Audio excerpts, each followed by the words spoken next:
Commander Hyun-woo stared at the bright screens in front of him and rubbed his tired eyes. The monitoring station orbiting Nexus 7 never slept, and neither did the people who worked there. For 3 years he had watched the same patrol routes and the same empty space between the stars. The Empire's ships moved like clockwork through their assigned paths, and nothing ever changed in this quiet corner of the galaxy. The coffee in his cup had grown cold hours ago, but he drank it anyway. His shift would end in 2 hours, and then Kiho would take over the night watch. Hyun-woo looked forward to his small quarters and 8 hours of sleep before starting the routine all over again. He had served the Empire for 15 years, and every day felt exactly like the one before it. Then the alarm started screaming. Red lights flashed across the control room, and every screen showed the same impossible reading. Hyun-woo dropped his coffee cup and it shattered on the metal floor. He had never seen energy signatures like these before. The computer systems were going crazy trying to process data that made no sense. Captain So-min ran into the control room with her uniform half buttoned. Her black hair was still messy from sleep, but her eyes were sharp and focused. She had been the chief intelligence officer for 6 years, and Hyun-woo had never seen her look worried before. Today, she looked very worried. "What are we looking at?" she asked as she pushed buttons and pulled up different displays on the main screen. "I don't know," Hyun-woo said, and his voice shook a little. "The sensors picked up massive energy readings about 10 minutes ago. The computer says it's a fleet, but the signatures don't match anything in our database." So-min studied the readings, and her frown got deeper. "These energy levels are impossible. No ship we know about could produce this much power. Are the sensors broken?" "I ran 3 full diagnostics," Hyun-woo said. "Everything is working perfectly. Whatever is out there is real, and it's big." The main display showed a 3-dimensional map of local space. Hundreds of red dots moved in perfect formation toward the inner systems. Each dot represented something huge and powerful that the Empire's computers could not identify. The unknown fleet was still far away but moving fast. So-min activated the emergency communication system and sent a priority message to Admiral Tae Yang on the dreadnought Eternal Dominion. The message would take 30 minutes to reach him, but this was too important to wait. She had to warn the fleet command that something was coming, and they had no idea what it was. "How many ships?" she asked. Hyun-woo checked his readings again. "The computer estimates at least 3,000 vessels, maybe more. They're arranged in military formation and maintaining precise spacing. This isn't a merchant convoy or refugee fleet. This is an invasion force." "Invasion from where?" So-min said. "We control this entire sector. There are no alien civilizations within 50 light-years that could build ships like this." The communication system beeped, and Admiral Tae Yang's face appeared on the screen. He was a big man with gray hair and scars from old battles. He had commanded the Eternal Dominion for 12 years and had never lost a fight. The ship was one of the most powerful vessels in the Imperial fleet. "Report," he said in his deep voice. So-min quickly explained what they had found. As she talked, the Admiral's expression grew more serious. When she finished, he was quiet for a long moment. "Send me all the sensor data," he said finally. "I want our best people to analyze everything." "How long until they reach the inner systems?" "At their current speed, about 18 hours, Hyun-woo said. 18 hours, the Admiral repeated. Not much time to figure out who they are and what they want. The transmission ended, and So-min turned back to her screens. She felt a cold fear growing in her stomach. In all her years of service, she had never encountered anything the Empire's databases couldn't identify. Every alien species in the galaxy was cataloged and studied. Every ship design was recorded and analyzed. But these vessels were completely unknown. Research Director Na-young arrived 30 minutes later with her team of scientists. She was a small woman with quick hands and a brilliant mind. Her job was to study alien technology and biology, but she had never seen anything like this before. The team worked frantically to make sense of the limited data. "The hull composition is unlike anything we've encountered," Na-young said as she studied the readings. "It seems to absorb and redirect energy in ways that shouldn't be possible. The material science involved is far beyond what we thought any species could achieve." "What about the propulsion systems?" So-min asked. "That's even more puzzling," Na-young replied. "They're moving at speeds that would require energy levels we can barely measure. but the drive signatures don't match any known technology. It's as if they're using completely different principles of physics. Hyun-woo monitored the fleet's progress and felt more worried with each passing hour. The unknown ships maintained perfect formation and never deviated from their course. They moved with a purpose that suggested they knew exactly where they were going and what they planned to do when they got there. "Have we tried to make contact?" he asked. "Our automated first contact protocols activated as soon as we detected them," So-min said. "We've broadcast greetings in 17 languages on all known frequencies, no response." "Maybe they don't use the same communication methods we do," Na-young suggested. "Or maybe they just don't want to talk," So-min said grimly. The hours passed slowly and the unknown fleet grew closer. Long-range scanners provided more detailed images and the results were disturbing. The ships were enormous and built with sleek lines that suggested advanced engineering. Their hulls gleamed with a metallic compound that seemed to shift and change as the light hit it from different angles. "They're beautiful," Na-young whispered as she studied the ship designs. "Elegant and deadly at the same time. Whoever built these has mastered technology we can barely understand." Admiral Tae-yang contacted them again as the enemy fleet entered the outer system. His face was grim and his voice was steady, but Hyun-woo could hear the concern underneath. "I'm moving the Eternal Dominion and 6 escort cruisers to intercept," he said. "We'll follow standard first contact protocols, but be prepared for anything. These ships are unlike anything we've seen before." "What if they're hostile?" So-min asked. "Then we'll find out what they're capable of," the admiral said. "But I hope it doesn't come to that. A fleet this size could cause serious damage if they wanted to fight." The transmission ended and the control room fell silent. Everyone watched the main display as the two forces moved toward each other. The Imperial ships looked small compared to the massive unknown vessels. Hyun-woo had always felt proud of the Empire's military might, but now he wondered if 7 ships would be enough. "Sir," one of the junior technicians called out, "I'm detecting some kind of scanning beam from the lead vessel. They're examining our ships." "What kind of scan?" So-min asked. "I've never seen anything like it. It seems to penetrate our shields and armor as if they weren't there. They're mapping our entire fleet down to the smallest detail." Na-young looked up from her analysis, with wide eyes. "If they can scan through our defenses that easily, then our shields might not protect us at all." The unknown fleet began to slow as it approached the Imperial ships. The lead vessel was massive beyond anything Hyun-woo had ever seen. It was at least twice the size of the Eternal Dominion, and its hull seemed to absorb light rather than reflect. Its strange symbols glowed along its sides in patterns that hurt to look at directly. "They're stopping," he reported. "All vessels are holding position just outside weapons range." "Smart," So-min said. "They don't want to appear threatening while they decide what to do with us." But Hyun-woo wasn't sure about that. Something about the way the ships had positioned themselves suggested they were ready for battle at any moment. These weren't peaceful explorers or lost travelers. These were warriors who had come looking for something specific. The waiting began. Admiral Tae-yang stood on the bridge of the Eternal Dominion and watched the unknown fleet through the main viewport. He had fought in 12 major battles during his career and had never faced an enemy that made him feel this uncertain. The massive ships hung in space like sleeping giants waiting to wake up. "All vessels report ready," Captain Min-soo said from his position at the communications station. The Iron Resolve and 5 other cruisers had formed a protective formation around the Admiral's flagship. It was standard Imperial protocol when meeting unknown forces, but Tae-yang wondered if it would be enough. "Open a channel to Ambassador Jin-ho," he ordered.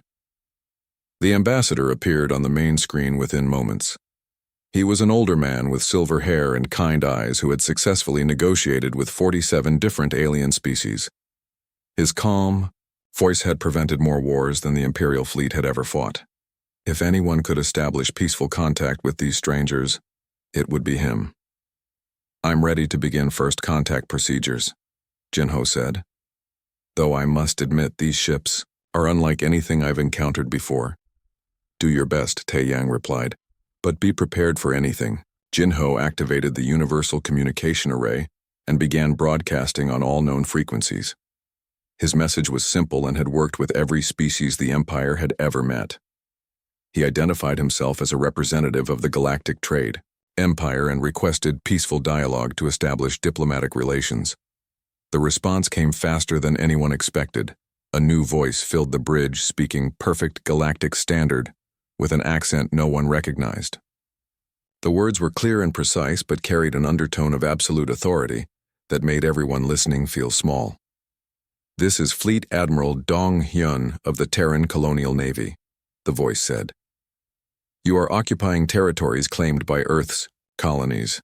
Withdraw immediately or face the consequences." The bridge fell completely silent. Tae Yang felt his blood turn cold as the words sank in. Earth was a name from the most ancient database entries, a primitive world on the outer rim that had been surveyed centuries ago and dismissed as inhabited by non-spacefaring beings. "Impossible," whispered the ship's intelligence officer. "Earth doesn't have space travel. Our surveys confirmed they were still fighting with chemical explosives and metal projectiles." Captain Minsu was already pulling up the old survey data on his screen. The last report was filed 300 years ago. It classified Earth as a Class C primitive world with no interstellar capability. Tae Yang activated his communication system and responded directly to the unknown admiral. "I am Admiral Tae Yang of the Imperial Fleet. We claim sovereignty over this sector by right of 3,000 years of peaceful rule. We do not recognize any territorial claims by unknown species." "Unknown species," came the reply with what might have been amusement. "Admiral, your databases are clearly out of date. Humanity has been expanding into this region for the past century. We have established colonies on 47 worlds that you incorrectly believe belong to your empire." Intelligence Chief Haye Jin rushed onto the bridge with a portable data unit in her hands. Her face was pale, and her hands were shaking slightly. She had been working frantically since the first contact message arrived. "Sir, I've been searching through our historical archives," she said breathlessly. "There are scattered reports of a bipedal species matching the description of these humans, but they were always classified as primitive or non-threatening. The reports go back over 2 centuries, but they were buried in low-priority files. How is that possible?" Tae Yang demanded. "Someone has been systematically suppressing information about this species," Hee-jin replied.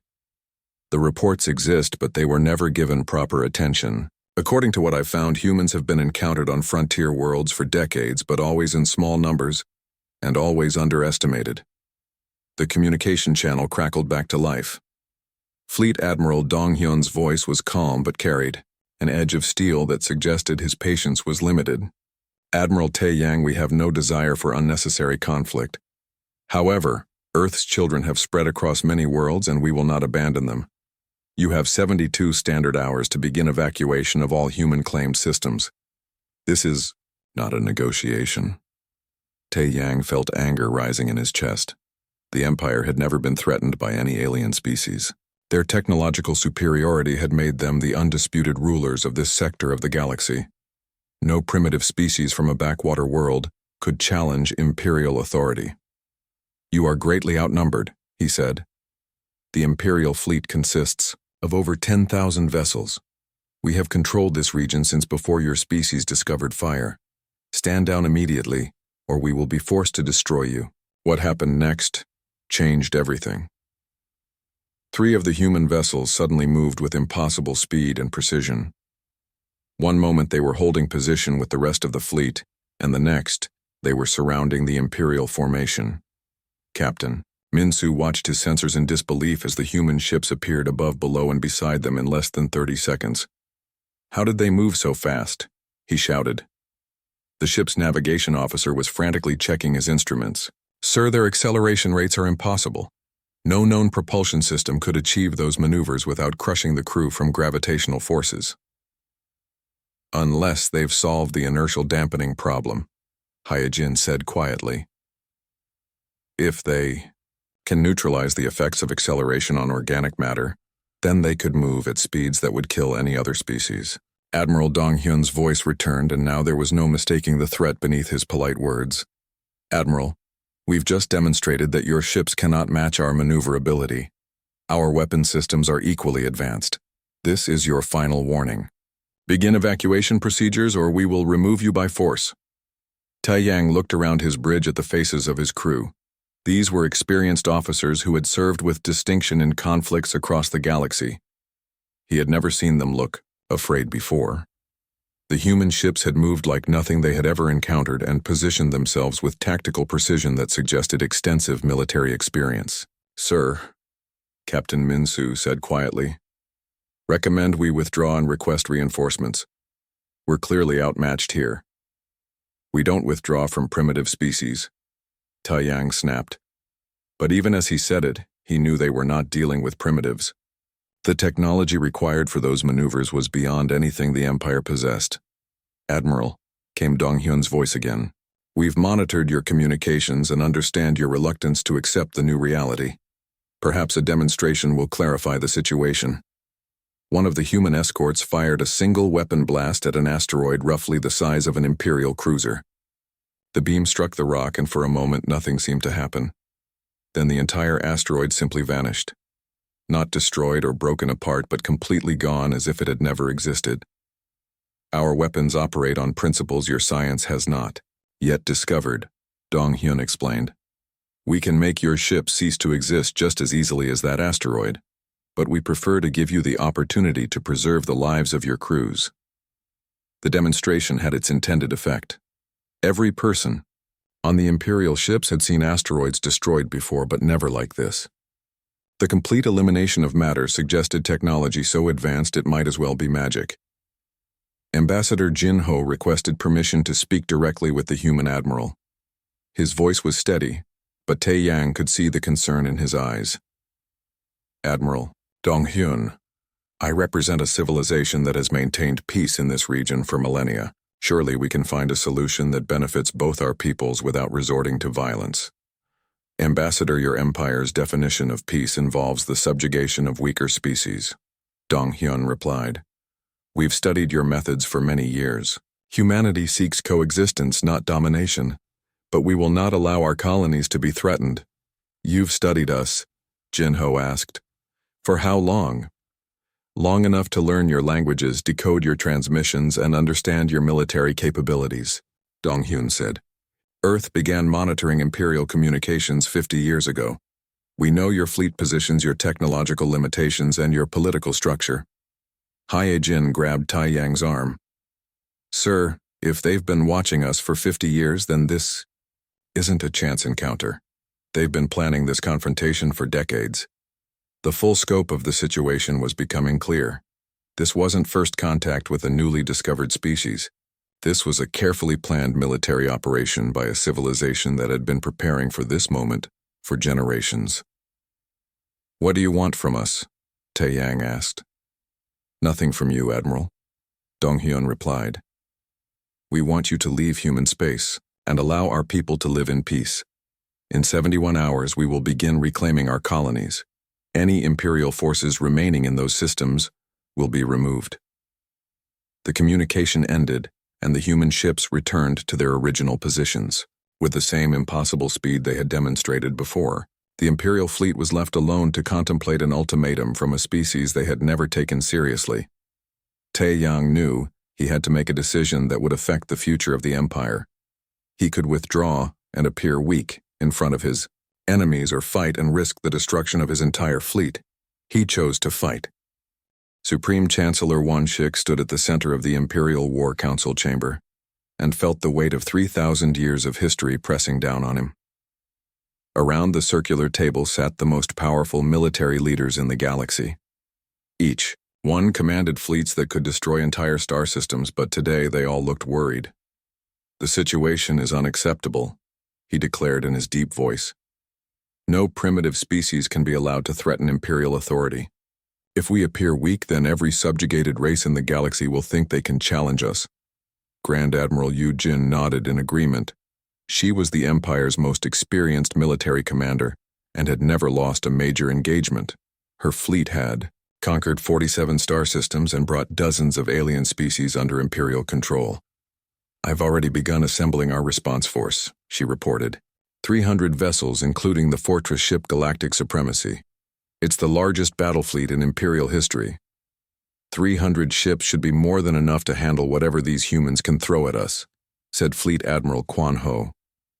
Their demonstration with the asteroid was impressive, but they only have a few thousand vessels. We have over 10,000 ships spread across the galaxy. Supreme Chancellor Wanshik studied the tactical displays that showed human-claimed territories. 47 worlds scattered across the outer rim systems, all apparently inhabited by Earth's colonies. The idea that a primitive species had been expanding right under the Empire's nose for decades was humiliating. How did our intelligence services miss this expansion? He asked. Intelligence Director Sung Ho shifted uncomfortably in his chair. The reports were there, but they were consistently classified as low priority. Humans appeared to be scattered. Primitive settlements that posed no threat to Imperial interests. No one imagined they were part of a coordinated colonization effort. Someone will answer for this intelligence failure, Wanshik said coldly. But first we deal with the immediate threat. Grand Admiral Yu Jin, you have full authority to use whatever force is necessary to remove these humans from our territory. Yu Jin smiled grimly. It will be my pleasure, Chancellor. The galactic supremacy alone carries enough firepower to sterilize a dozen worlds. These humans will learn what happens when primitives challenge the Empire. Fleet Captain So Young raised her hand to speak. She commanded a heavy cruiser squadron and had studied the initial contact reports carefully. With respect, Grand Admiral, the humans demonstrated some concerning capabilities. Their ships moved with impossible speed, and their weapon technology appears quite advanced. Parlor tricks, Yu Jin dismissed. They destroyed one asteroid to intimidate. Admiral Tae Yang, when faced with the full might of Imperial firepower, they'll surrender or die. The War Council approved the military response unanimously. The Empire had built its power on technological superiority and overwhelming force. Every alien species they had encountered had been quickly crushed by Imperial weapons. There was no reason to believe humans would be any different. 2 days later, Grand Admiral Yu Jin stood on the bridge of the Galactic Supremacy and watched her massive fleet form up for the attack. The fortress ship was 5 kilometers long and carried more weapons than most planetary defense systems. Around it moved destroyers, cruisers, and battle carriers in perfect formation. All vessels report ready for combat, announced Captain Jae Hyun from the communications station. Target system is Kepler 442, where the humans have established colonies on 3 worlds. Excellent, Yu Jin replied.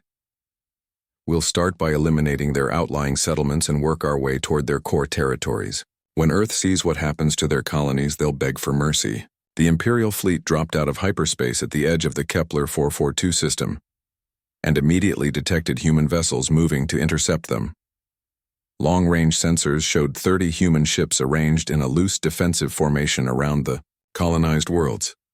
30 ships against 300, laughed Commander Soo Hyun from the tactical station. This will be over in minutes. Fleet Captain So Young watched the approaching human vessels and felt a nagging worry. Something about their movement patterns seemed wrong. The ships were maintaining too much distance between each other, and their Taubas formation looked almost casual compared to Imperial military doctrine. Grand Admiral, she said, request permission to conduct a detailed sensor sweep of the human fleet. I want to understand their capabilities before we engage. Denied, Yu Jin snapped. We're not here to study them, Captain. We're here to destroy them. All ships advanced to attack formation. The Imperial fleet moved forward with the Galactic Supremacy leading the way. The massive fortress ship's weapons systems came online, and target locks were established on the nearest human vessels. Yu Jin felt the familiar thrill of impending victory. Then the battle began and everything went wrong. The human ships suddenly accelerated to impossible speeds and scattered in all directions. Imperial targeting systems couldn't track movements.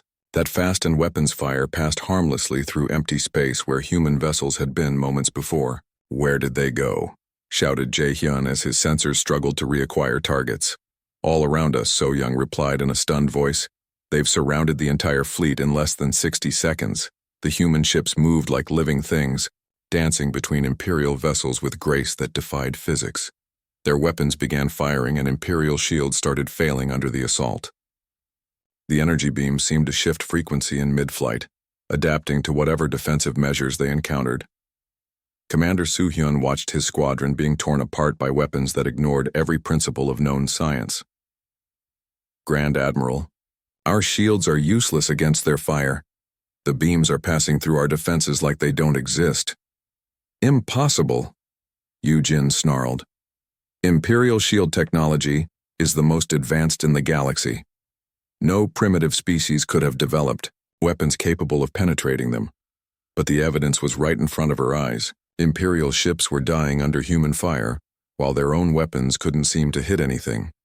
The human vessels moved with perfect coordination, as if they were controlled by a single mind that could predict every Imperial tactic.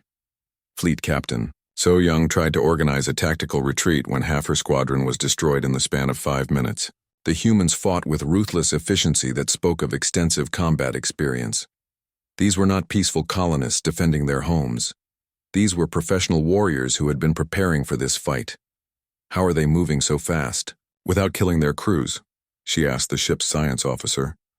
They must have solved gravitational compensation in ways we never imagined, came the reply. The accelerations they're achieving should liquefy any organic matter, but somehow they're unaffected. The battle continued for another hour, but the outcome was never in doubt. Imperial ships died by the dozens, while human casualties remained minimal. The humans seemed to know exactly where every Imperial vessel would be before they moved there. Their weapons struck with precision that suggested complete understanding of Imperial technology. Medical Officer Yoon Young worked frantically to treat survivors from the destroyed cruiser Triumphant Victory. The few crew members who had escaped in life pods told stories that sounded like nightmares. They knew what we were going to do before we did it, one survivor whispered. It was like fighting an enemy that could see the future. Their ships moved in perfect harmony like they were all controlled by the same mind. What about their weapons? Yoon Young asked. They weren't just energy beams, the survivor replied. Some of them seemed to bend space itself. I saw a destroyer get hit by something that made it fold in half along dimensions that don't exist. The ship just collapsed into itself and disappeared. Yu-jin watched her mighty fleet being systematically destroyed and finally gave the order to retreat. The galactic supremacy had lost 3 weapon arrays and her shields were failing. Around her, the pride of the Imperial Navy was being reduced to debris by an enemy they couldn't hit and couldn't understand. All vessels withdraw immediately, she ordered. Execute emergency jump to hyperspace. The surviving Imperial ships fled the system, leaving behind the wreckage of over 200 vessels. The humans had lost exactly 12 ships in the engagement. It was the worst military disaster in Imperial history. Commander Jae-hyun looked at the casualty reports and felt sick. Grand Admiral, we lost 60,000 personnel in this engagement. The humans lost maybe 300. How is that possible? Yu-jin demanded. They're better than us, Fleet Captain So Young said quietly. Better technology, better tactics, better training. Everything about their military is more advanced than ours. Captain Soo-hyun was monitoring human communications and his face was pale. Grand Admiral, the humans are broadcasting a message to all Imperial forces in the region. The voice of Fleet Admiral Dong-hyun filled the bridge of the retreating flagship. His tone was calm and professional, as if he had just completed a routine training exercise instead of the greatest military victory in human history. Imperial forces, this engagement demonstrates the futility of resisting human expansion. Your fleet fought bravely but was outmatched in every category. We take no pleasure in the loss of life, but will defend our colonies against any threat. Chief Historian Kyung-min descended deep into the Imperial archives beneath the capital city and felt like he was walking through a graveyard of forgotten knowledge. The battle at Kepler 442 had shaken the Empire to its core, and now everyone wanted answers about these mysterious humans. He had been searching for 3 days, and what he found made his blood run cold. References to humanity stretched back over 5 centuries, but they had been systematically buried in low-priority files and classified reports that no one ever read. Someone had been deliberately hiding the truth about Earth's children. This can't be right, he muttered, as he pulled up another suppressed report. A merchant vessel had encountered human traders near the Vega system 200 years ago. The humans had offered advanced medical technology in exchange for rare minerals, but the report had been filed under minor contact with primitive species, and forgotten. Another file showed human colonies established on asteroid mining stations throughout the Outer Rim. The Imperial survey teams had noted their presence but classified them as scattered refugee settlements of no strategic importance. No one had bothered to investigate further. The pattern was clear and terrifying. Humanity had been expanding into Imperial space for centuries, while the Empire's intelligence services either ignored them or actively suppressed information about their growing presence. Someone with high-level access had been ensuring that humanity remained invisible to Imperial leadership. Kyung-min activated his personal communicator and contacted Supreme Chancellor Wonshik directly. "Chancellor, I need to speak with you immediately. What I've found changes everything we thought we knew about these humans." Meanwhile, in the Imperial Research Complex, xenobiologist He Young was analyzing debris from the battle at Kepler 442. The samples had been recovered from destroyed human vessels, and what she discovered challenged everything she knew about materials, science. "These hull fragments shouldn't exist," she told her research team. "The molecular structure is impossible according to our understanding of physics. The material seems to be selectively permeable to different forms of energy while maintaining structural integrity under conditions that would vaporize our best armor." Her assistant looked up from his analysis station. "The propulsion residue is equally puzzling. These aren't conventional drives at all. The humans appear to be manipulating gravitational fields directly, rather than using reaction mass for thrust." "That's impossible," He Young said. "Gravitational manipulation requires energy levels that would tear apart any known material. How are their ships not being destroyed by their own propulsion systems? Unless they've discovered ways to selectively alter the laws of physics within localized areas," her assistant suggested. "The implications are staggering." Admiral Young-soo commanded what remained of the Empire's frontline fleet and received the latest intelligence reports with growing alarm. His force of 80 vessels was all that stood between humanity and the Empire's core worlds, but every piece of information suggested they would be completely outmatched. "Intelligence operative Jin Young has returned from deep reconnaissance," announced his communications officer. "She managed to observe human military exercises without being detected." Jin Young appeared on the bridge looking exhausted and shaken. She had spent 2 weeks infiltrating human space using a modified scout ship, and what she had seen terrified her. "Admiral, the humans aren't just advanced," she reported. "They're experienced warriors who have been fighting constantly for their entire history. Every innovation in their technology has been developed for military applications." "What do you mean?" Young-soo asked. "Earth has never known peace," Jin Young explained. "Their historical records show continuous warfare spanning thousands of years. Every generation has fought multiple conflicts using increasingly sophisticated weapons. War is their natural state." The Admiral felt his confidence crumble. The Empire had enjoyed 3 millennia of relative peace interrupted only by occasional conflicts with primitive species. Their military was powerful, but lacked real combat experience against equal opponents. "Their ships aren't just fast," Jin Young continued.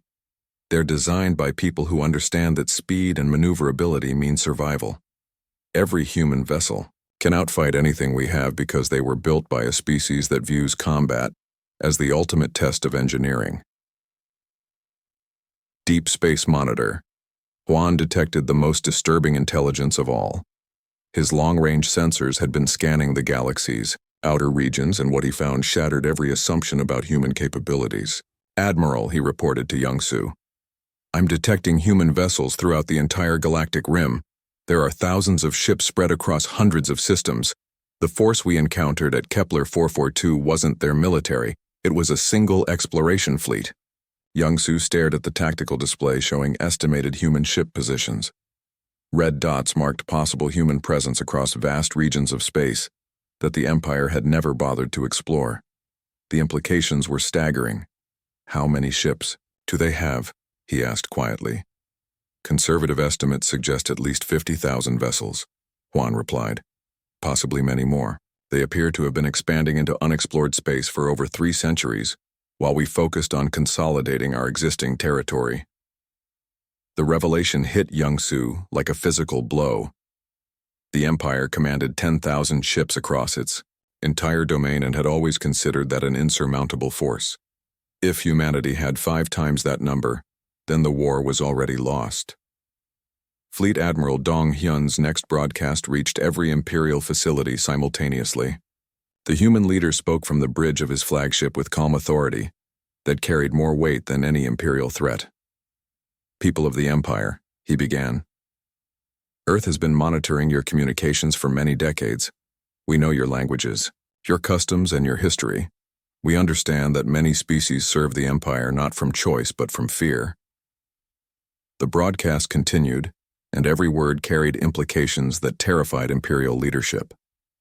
The humans hadn't just been expanding in secret. They had been studying their eventual opponents and preparing for the confrontation that everyone now realized had been inevitable. "Humanity seeks coexistence, not conquest," Dong Hyun explained. "We offer membership in the Terran Colonial Federation to any species that desires freedom from Imperial domination. Those who choose to remain independent will be respected as long as they respect our territorial claims." Captain Su Jin watched from her patrol ship as human forces demonstrated their true capabilities. Imperial infrastructure throughout the Outer Rim was being systematically captured rather than destroyed. Orbital stations fell to human assault teams who seemed to know exactly how Imperial technology worked. "They're not just conquering our facilities," she reported to Fleet Command. "They're downloading our databases and learning everything about our operations. It's like they've been planning this takeover for decades." The most disturbing revelation came when human forces began distributing weapons to resistance cells on occupied Imperial worlds. Species that had been subjugated for centuries suddenly found themselves armed with technology that could challenge Imperial garrison forces. Research Director Ne Young analyzed captured human weapons and found herself looking at technology that was decades ahead of anything the Empire possessed. The energy weapons were compact, efficient, and deadly, while the armor systems provided protection that Imperial forces couldn't penetrate. "These aren't prototype weapons," she reported to the War Council. "These are mass-produced systems that suggest an industrial capacity we can't match. The humans have been manufacturing military equipment on a scale that dwarfs our entire production capability." Supreme Chancellor Wan Shik convened an emergency session and listened to reports that painted an increasingly hopeless picture. The Empire faced an enemy that was more advanced, better prepared, and vastly more numerous than anyone had imagined possible. "How did a primitive species become so powerful without us noticing?" he demanded. Chief Historian Kyung Min presented his findings to the assembled leadership. "Chancellor, humanity was never primitive. Our intelligence services have been systematically suppressing information about their expansion for over 2 centuries. Someone with high-level access ensured that we remained ignorant of the growing threat." "Who?" Wonshik asked. "I don't know yet," Kyungmin admitted.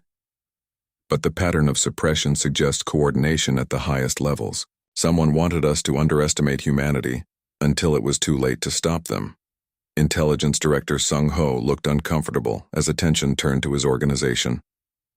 "Chancellor, I've been conducting internal investigations since the suppression was discovered. Several of my senior analysts have been reassigned to classified projects that don't appear in our official records. The pieces of a vast conspiracy were beginning to emerge. Someone within the Empire's leadership had been working with humanity for decades, preparing the ground for their eventual expansion into Imperial space. The war wasn't just a conflict between civilizations. It was the culmination of a plan that had been developing for generations." Fleet Admiral Dong Hyun's voice returned to Imperial communication channels, and his words carried the weight of absolute certainty. "Imperial leadership," he said. Supreme Chancellor Wan Shik stood at the great window of his office and watched human warships take position in orbit around the Imperial capital world. 3 months had passed since the disaster at Kepler 442, and every subsequent battle had ended the same way. The Empire's military forces were being systematically dismantled by an enemy they could not defeat. The human fleet commander had requested a meeting to discuss surrender terms, and Wonshik knew he had no choice but to accept. The Empire's last major battle group had been destroyed at Rigel, and now human forces controlled the hyperspace routes to every important Imperial world. Chancellor, his aide announced. The human delegation has arrived. Wan Shik straightened his formal robes and tried to maintain the dignity that 3,000 years of imperial rule demanded. He had never imagined that his reign would end with surrender to a species the Empire had dismissed as primitive, but the alternative was the complete destruction of imperial civilization. The delegation was led by Terran colonial administrator Gihun, who wore a simple uniform without the elaborate decorations that marked imperial rank. He was a middle-aged man with intelligent eyes and a calm manner that suggested absolute confidence in his position. Supreme Chancellor, Gihun said with a respectful bow, I come not as a conqueror, but as a representative of humanity's desire for peaceful coexistence. Ambassador Ye Jin had been chosen to conduct the surrender negotiations on behalf of the Empire. She was one of their most skilled diplomats and had successfully negotiated treaties with dozens of alien species. But she had never negotiated from a position of complete defeat. Administrator Gihun, she replied, the Empire is prepared to discuss terms that will preserve the lives of our citizens and the basic structure of our civilization. Humanity has no desire to rule over unwilling subjects, Gihun explained. We seek to establish a new galactic order based on cooperation rather than domination. The Empire's subjects will be given the choice to join the Terran Colonial Federation or maintain their independence as long as they respect the sovereignty of human territories. The terms were more generous than Wan Shik had expected. Humanity was offering partnership rather than subjugation to those species willing to embrace the new order. It was a far cry from the brutal conquest that had always followed imperial victory over enemy civilizations. Former Admiral Tae Yang sat in a comfortable detention facility on the human flagship Indomitable Spirit and found himself engaging in regular conversations with his captor. Human Colonel Seok Jin treated imperial prisoners with courtesy and respect that was uncommon in warfare. I don't understand your people, Tai Yang admitted. You have the power to enslave every species in this sector, but instead, you offer them freedom. Why? Seok Jin considered the question carefully. Admiral, my people have experienced both freedom and oppression throughout our history.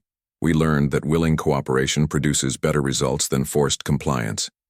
Fear creates rebellion, but partnership creates loyalty. But surely you understand that some species will never accept human authority, Tae Yang argued. Then they are free to go their own way, as long as they don't interfere with human colonies, Seok Jin replied. We have no desire to control anyone who doesn't want to be controlled. The galaxy is vast enough for many different civilizations to coexist. Tai Yang had spent his entire career believing that military might was the only way to maintain order among diverse species. The human approach seemed naive, but their success suggested they understood something about leadership that the Empire had missed. Rehabilitation Officer De Young worked with former Imperial personnel to help them adjust to the new reality. Many officers and administrators were struggling to understand their place in a system that valued cooperation over hierarchy. The Terran Colonial Federation offers opportunities based on merit rather than species or political connections, she explained, to a group of former Imperial bureaucrats. Your experience and knowledge are valuable assets that humanity wants to utilize rather than waste. One of the former officials raised his hand. But what about our loyalty to the Empire? How can we serve a government that defeated our civilization? By helping to build something better, De Young replied. The Empire maintained order through fear and superior firepower. The Federation maintains order through mutual benefit and shared goals. You can be part of creating a system that serves everyone rather than just the ruling class. Trade Coordinator Wu Jin established new economic relationships as imperial worlds discovered the benefits of human technology. Medical advances that could extend lifespans by centuries were freely shared, along with agricultural techniques that could triple food production on marginal worlds. The Empire hoarded advanced technology to maintain their advantage over subject species, he explained to planetary governors. Humanity shares knowledge because prosperity creates stability, and stability benefits everyone. The transformation was remarkably swift. Worlds that had struggled under imperial taxation and resource extraction found themselves becoming prosperous trading partners with human colonies. The Federation's economic model was based on mutual benefit rather than exploitation. Captain So-min accepted an appointment as liaison officer between former Imperial forces and the new Federation military command. Her experience with Imperial intelligence gathering was valuable for identifying potential threats and maintaining security. The transition is proceeding more smoothly than anyone expected, she reported to Federation headquarters. Most Imperial worlds are embracing the new system because they're seeing immediate improvements in their quality of life. But not everyone accepted the change peacefully. Resistance groups formed on several worlds led by Imperial loyalists who refused to acknowledge humanity's victory. These holdouts were dealt with carefully but firmly by Federation forces who understood that lasting peace required addressing legitimate grievances. We don't want to create martyrs or give the resistance movement any justification for their actions, explained Federation Security Director Han Sol. Most opposition fades when people realize we're serious about improving their lives rather than just changing who's in charge. Supreme Chancellor Wan Shik addressed the former Imperial Senate, which had been restructured as the Galactic Cooperation Council, with representatives from every member species. The chamber that had once echoed with imperial proclamations now hosted debates between equals. Citizens of what was once the Empire, he began. I stand before you not as your ruler, but as a participant in a grand experiment. Humanity has offered us something we never provided our own subjects, the chance to determine our own destiny. The response was mixed but generally positive. Most species had grown tired of imperial dominance and were willing to give the Federation's approach a chance. The promise of technological advancement and economic prosperity was appealing after centuries of stagnation under imperial rule. Fleet Admiral Dong Hyun stood on the observation deck of Luna Station and watched construction crews from dozens of different species working together to build the infrastructure for true galactic civilization. Human and former Imperial vessels shared patrol duties, while Federation engineers collaborated with local scientists on projects that would benefit everyone. It's remarkable how quickly old enemies can become partners when given the right incentives, observed Captain Minsu, who had accepted a position in the Federation fleet. Fear is a powerful motivator, but it's also temporary, Dong Hyun replied. Hope lasts longer and produces better results. The Empire ruled through fear for 3,000 years, but their subjects never truly supported them. We're building something that people actually want to be part of. The transformation wasn't perfect, and challenges remained. Some species struggled to adapt to the Federation's expectations of personal responsibility and mutual cooperation. Others tested the boundaries of their newfound freedom and had to be reminded that freedom came with obligations. But overall, the transition succeeded, beyond anyone's expectations. Trade flourished between former enemies, scientific knowledge advanced rapidly through collaboration, and conflicts were resolved through negotiation rather than warfare. The question that had started everything, whose fleet is that, had been answered decisively. It belonged to humanity and represented not just military might but a vision of what galactic civilization could become when built on cooperation rather than conquest.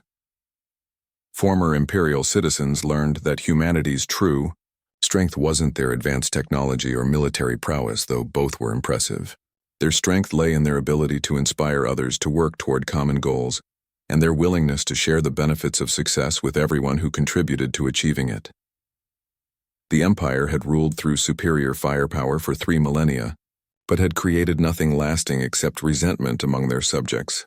Humanity offered something far more valuable, the chance to build a civilization that would grow stronger with time, rather than requiring constant military intervention to maintain order. Fleet Admiral Dong Hyun's final report to Earth summarized the successful integration of Imperial territories into the Federation. The mission objectives have been achieved ahead of schedule and under budget.